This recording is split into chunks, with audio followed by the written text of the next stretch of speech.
1 week later, Admiral Powell stood in full-dress uniform aboard the diplomatic vessel Olive Branch. The sleek white ship floated in space at the exact midpoint between human and Kraxan territory, a neutral zone where neither side had an advantage. "Nervous?" asked Dr. Harris, who stood beside her at the viewport. He too wore a formal uniform, though he looked uncomfortable in it. Powell smiled slightly. "After 15 years of war, I find it hard to believe we're actually here to talk peace." "It was your daughter's locket that made the difference," Harris said softly. Powell's hand instinctively went to her neck, where Lisa's locket still hung. "What do you mean?"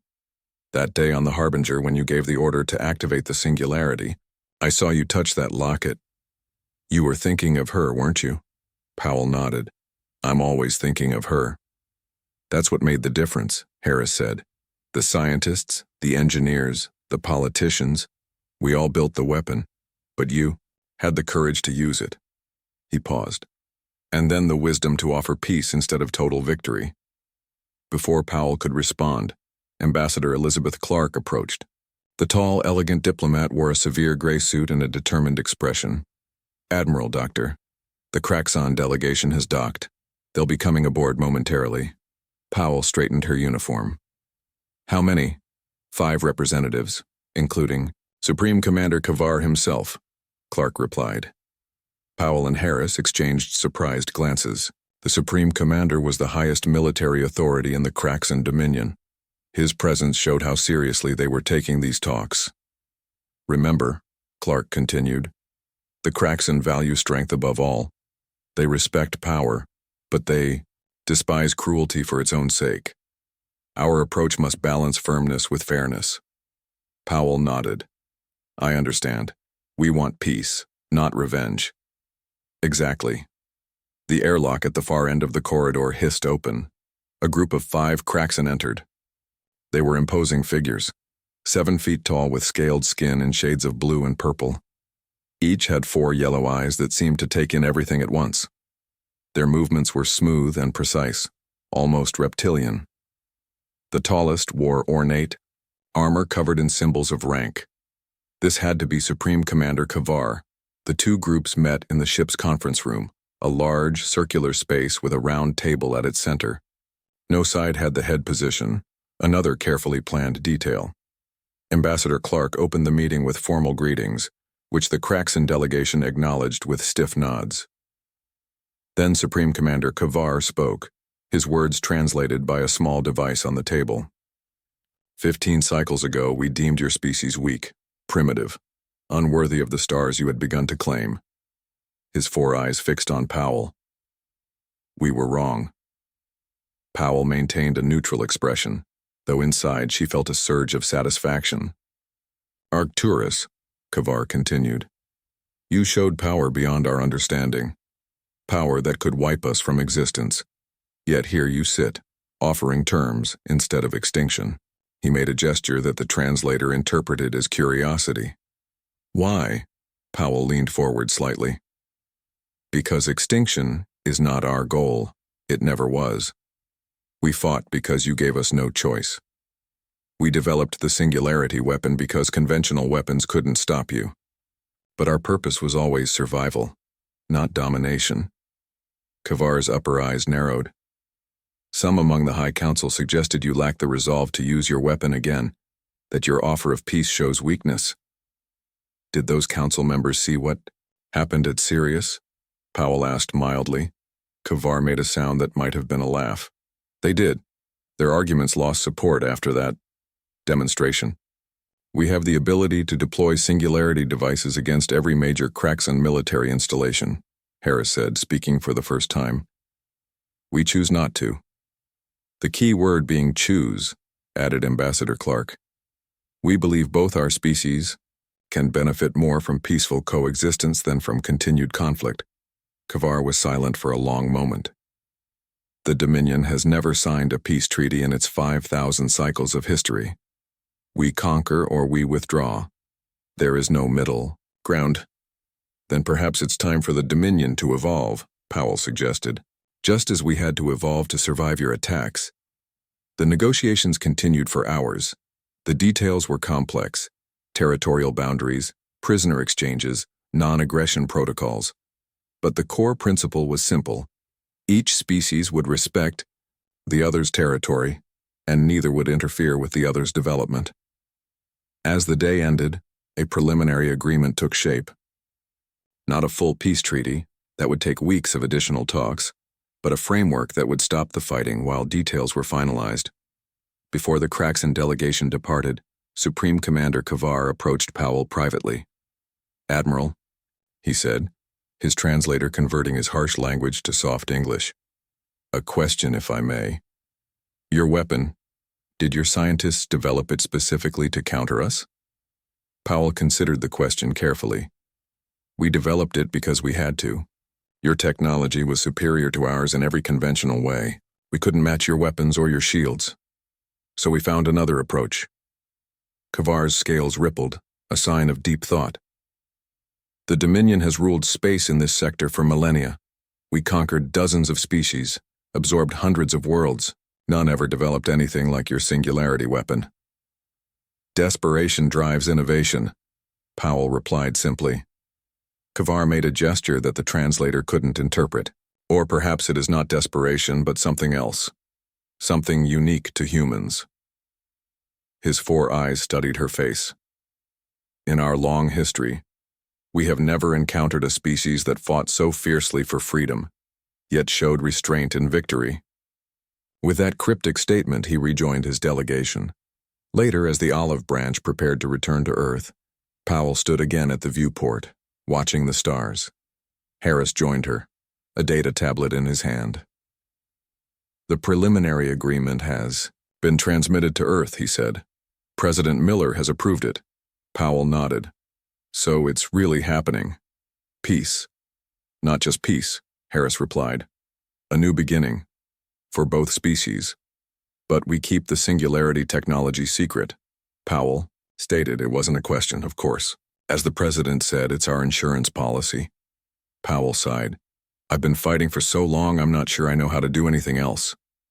Harris smiled. "You'll learn. We all will." The ship engaged its engines, beginning the journey back to Earth. "What will you do now?" Powell asked. "Go back to research?"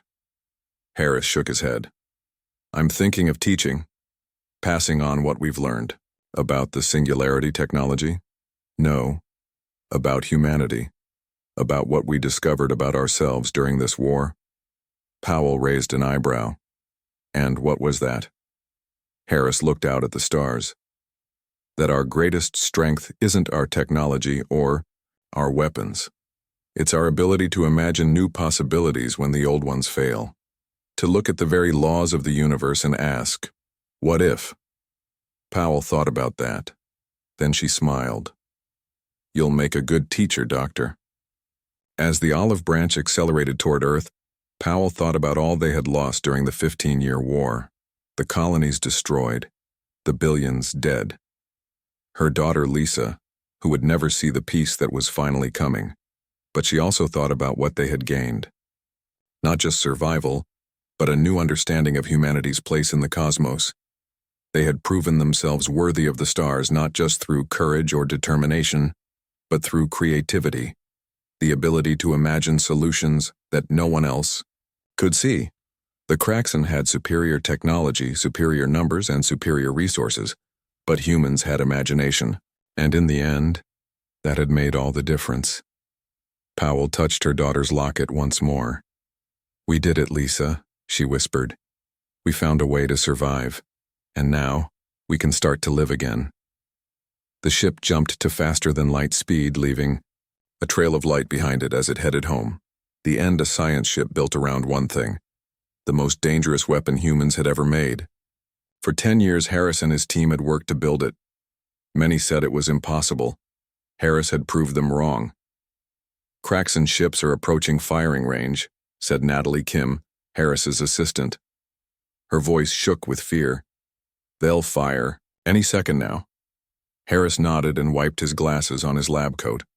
"The singularity is stable, field generators aligned and ready." On his main screen, he could see the enemy ships, hundreds of them moving into position to destroy what was left of humanity's fleet. The Kraxan were confident. They had won every battle so far. They thought they knew what humans could do. They were wrong. Harris opened a channel to the fleet admiral. Admiral Powell, singularity device is ready. Awaiting your command. Powell's face appeared on his screen. Are you sure this will work, Doctor? There's no room for error. Harris wanted to lie and say yes, he was sure, but the truth was more complicated. The math checks out, Admiral. The tests were successful, but we've never used it at this scale before. Powell's face showed no emotion. It has to work, Doctor. We're out of options. I understand, Harris said. Singularity device. Ready on your mark. He heard Powell give the command. Execute Operation Daybreak. Now.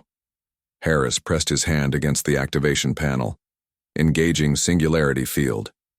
The ship hummed with power as the core came online. Between the human and Kraxan fleets, space itself began to change. It looked like ripples on water, a perfect circle that grew larger by the second. Stars died as the Krelthax passed. For over 900 years they had moved from galaxy to galaxy, leaving only ruins or slaves behind. Their massive ships looked like giant dark crystals with glowing veins. These vessels did not burn fuel, like human ships. Instead, they fed on stars, draining their power and leaving them cold. The Krelthax always followed the same plan. Find worlds with smart beings, force them to choose between slavery or death, then move to the next target. 17 galaxies had fallen this way. Now they had found the Milky Way, home to Earth and all humans. Captain Eric Russell stood on the bridge of the USS Defiant, his face hard as stone as he watched the 3D map showing the enemy's path. The alien ships had entered through a hidden space tunnel near the edge of the galaxy. Already they had taken over 3 small human settlements. They've destroyed everything in their way for centuries, Eric said to his crew, but that ends here. Lieutenant Olivia Martinez looked up from her screens with worry in her eyes. Sir, their ships move in ways that break the rules of physics. How can we fight that? Chief Science Officer Paul Blackwood pushed his glasses up his nose before answering. They bend space itself to travel. Our tools can barely see how they do it. But we can see them, Eric said firmly, his finger tapping on his chair. And if we can see them, we can hit them. The Defiant was Earth's newest and most advanced ship. It held secrets and weapons so new that even the top military leaders didn't fully understand them. The ship had been rushed out of testing when Earth's far sensors spotted the Krelthax entering our galaxy. Communications Officer Allison Grant's voice broke the silence. Captain, the Krelthax will reach Proxima Centauri in 3 days. There are 15,000 settlers there. They've started to leave, but they need more time. Eric nodded once. Then we'll give them that time. Plot a course to intercept the Krelthax fleet. We stop them before they reach any more of our people. The bridge grew quiet. Everyone knew what this meant. One ship against an armada that had never known defeat. Down in the ship's heart, Chief Engineer Jack Pearson worked on a machine unlike any other in the human fleet. While all other ships used fusion power, the Defiant ran on something far more dangerous. A tiny controlled black hole held in a special chamber. The room hummed with power as blue light pulsed from behind thick walls of shielding. Jack's hands moved quickly over the controls, making final adjustments. Tell me honestly, said Engineer Samantha Collins as she handed him tools. Are we all going to die out there? Jack looked up, his face showing both fear and determination. Not if this works the way I think it will. The Krelthax have conquered everyone they've met because no one could match their power. But they've never met humans before. He patted the core housing. And they've never seen anything like this. But one ship against their whole fleet? Samantha pressed. Jack sealed the chamber and locked it with his personal code. Sometimes one stone can start an avalanche. We just need to hit them in the right spot. On the largest Krelthax ship, Supreme Commander Dralthos sat on a raised platform made of the same dark crystal as the ship itself. The command room buzzed with activity as smaller Krelthax worked at stations that seemed grown rather than built. Dralthos had 6 eyes that blinked in patterns across its face. Its skin looked like polished armor, with plates that shifted as it moved. When a lower officer approached, Dralthos turned all 6 eyes toward it. "Supreme Commander," the officer said, bowing low. "Our scouts report a single Earth vessel heading toward our fleet. It appears to be on an intercept course." "Show me," Dralthos ordered, its voice making the air vibrate strangely. A glowing image appeared in the air between them. The Defiant looked tiny against the backdrop of space, a mere speck compared to the massive Krelthax vessels. "Only one ship?" Dralthos asked. "Have the humans sent a messenger to surrender?" "Unknown, Supreme Commander. But our sensors detect unusual energy readings from this vessel. It does not match any known human technology in our records." This caught Dralthos's attention. In 9 centuries of conquest, the Krelthax had collected vast knowledge about thousands of species and their technologies.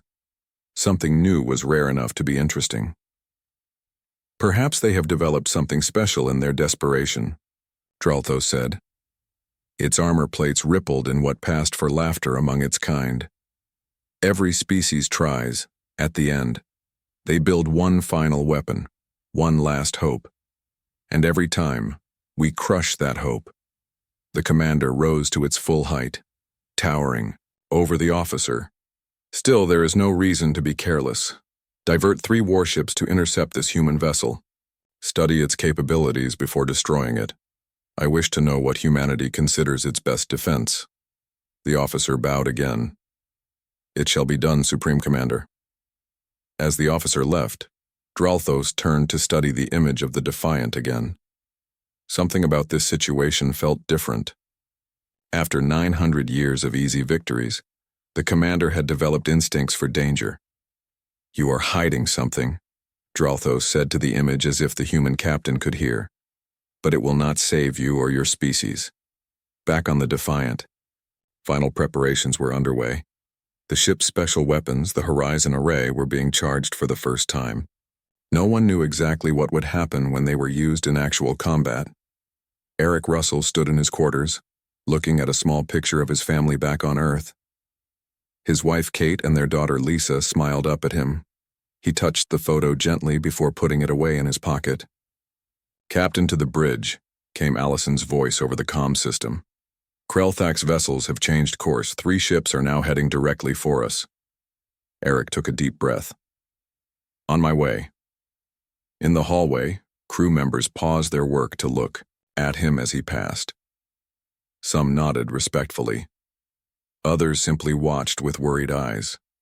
Everyone knew the stakes. If the Defiant failed, Earth would be next on the Krelthax path of conquest. As Eric stepped onto the bridge, his team turned to him. In their faces, he saw fear mixed with determination. They were the best crew in the fleet, handpicked for this mission. If anyone had a chance against an enemy that had never known defeat, it was them. "Krelthax ships will be in weapons range." "In 30 minutes, Captain," Olivia reported from her station. Eric took his seat in the command chair, his back straight, his voice steady. "Battle stations. Charge the Horizon Array. Let's show these conquerors that the Milky Way won't fall as easily as the others."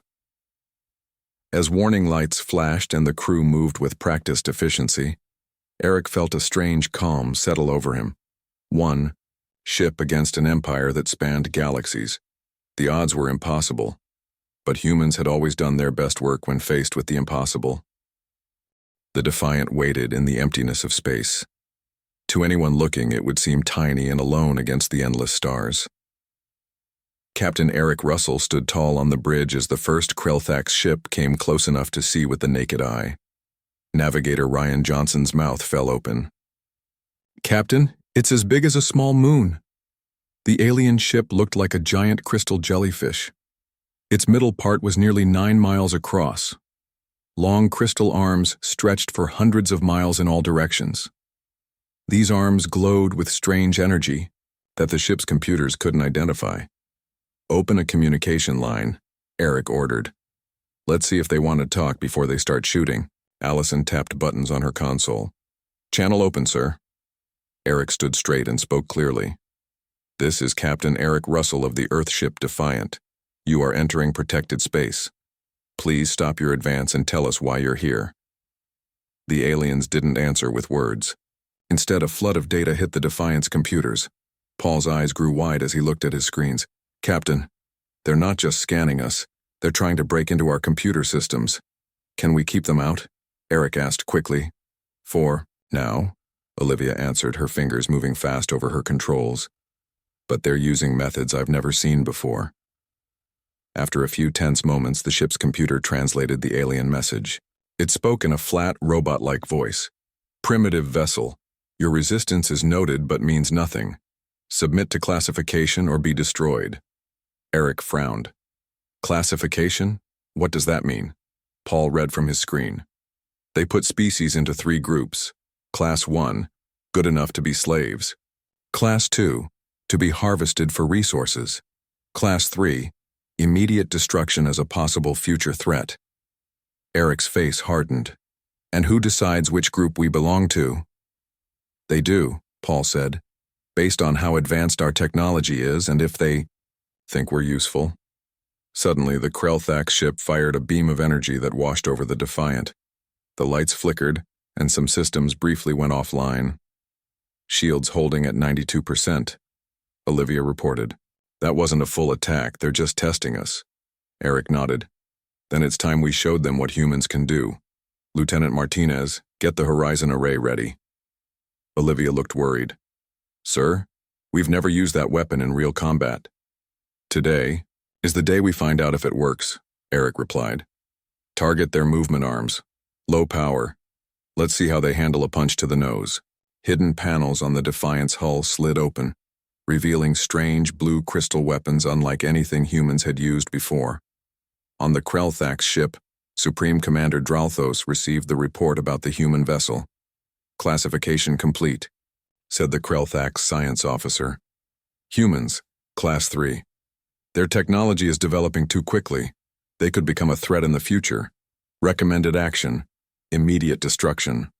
Dralthos pointed a long limb at the display. Prepare the main disintegration beam. Back on the Defiant, Olivia called out, Captain, they're charging weapons. Fire the Horizon Array, Eric ordered without hesitation. The blue crystal weapons on the Defiant's hull lit up like stars before firing, but these weren't normal energy beams. Instead of traveling through space, they seemed to bend reality itself, appearing directly at their targets. The energy hit several of the Krelthax ship's crystal arms. The arms shuddered, and their glow dimmed. The huge alien ship tilted to one side, its perfect balance disturbed. Direct hit, Olivia confirmed.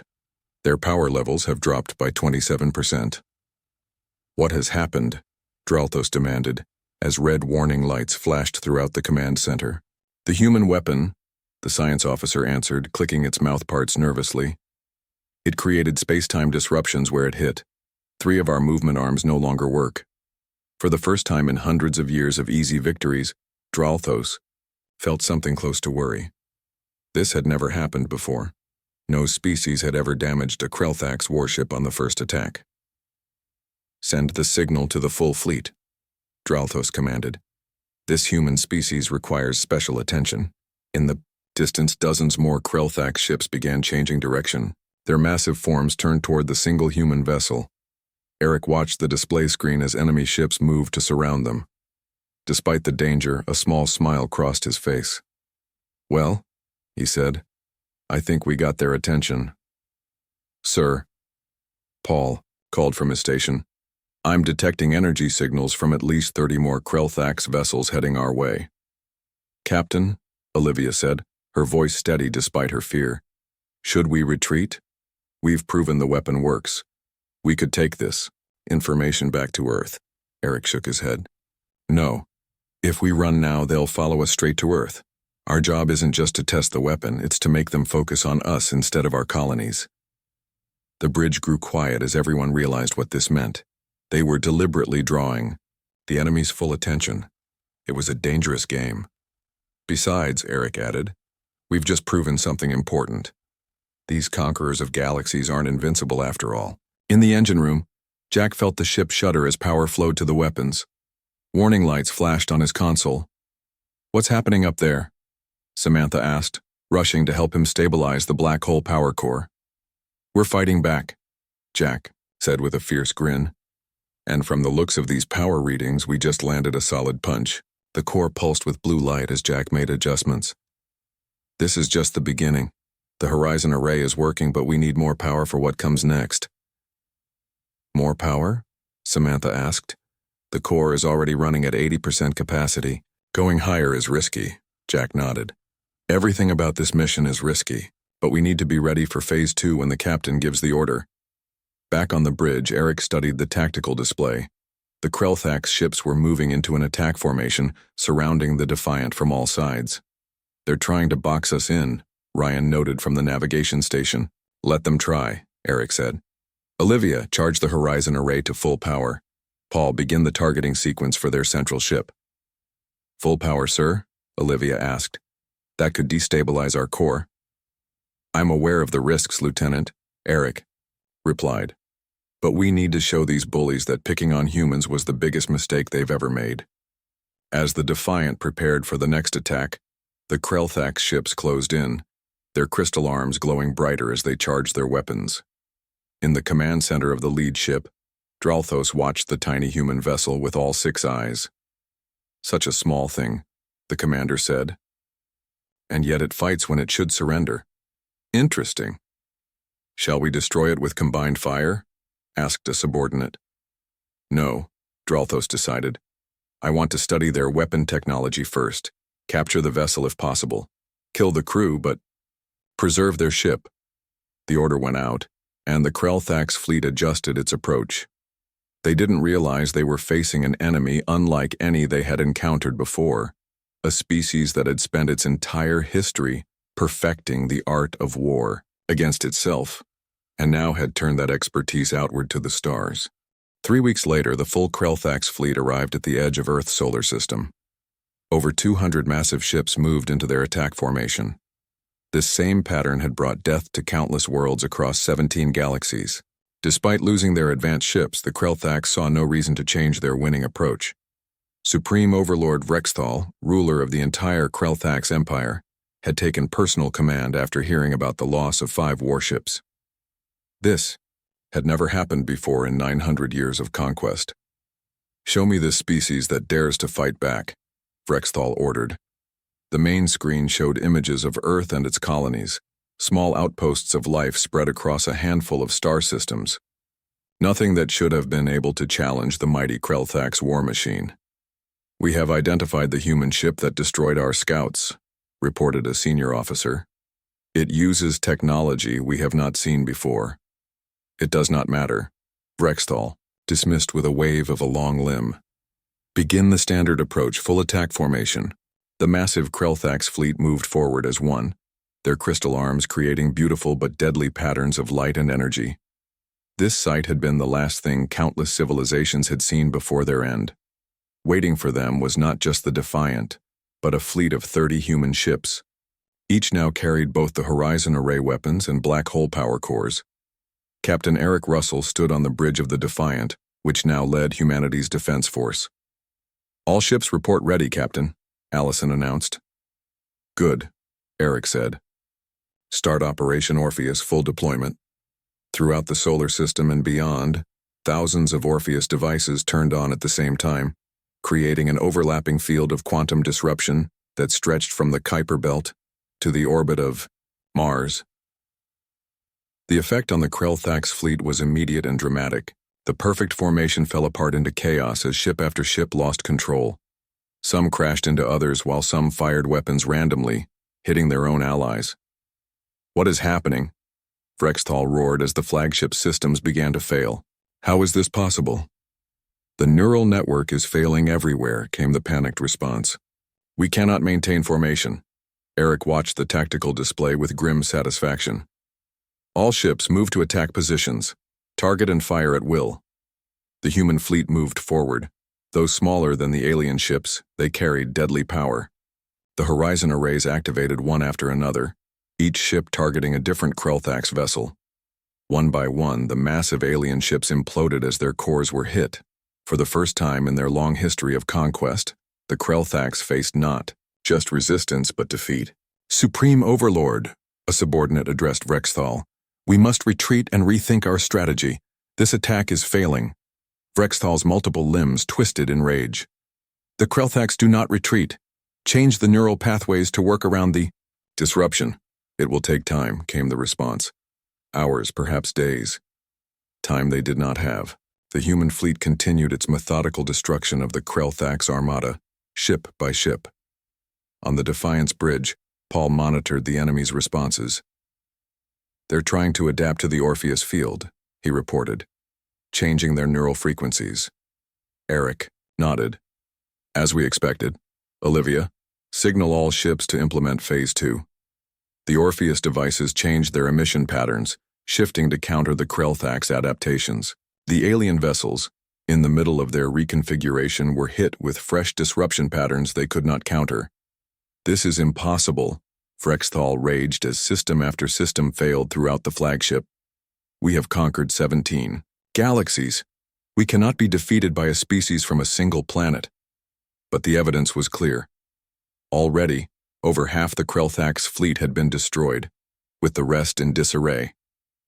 Supreme Overlord, came a final desperate message. We must retreat or face complete destruction. For the first time in the long history of the Krelthax Empire, Vrexthal gave the order. Disengage. All remaining vessels, retreat from this system.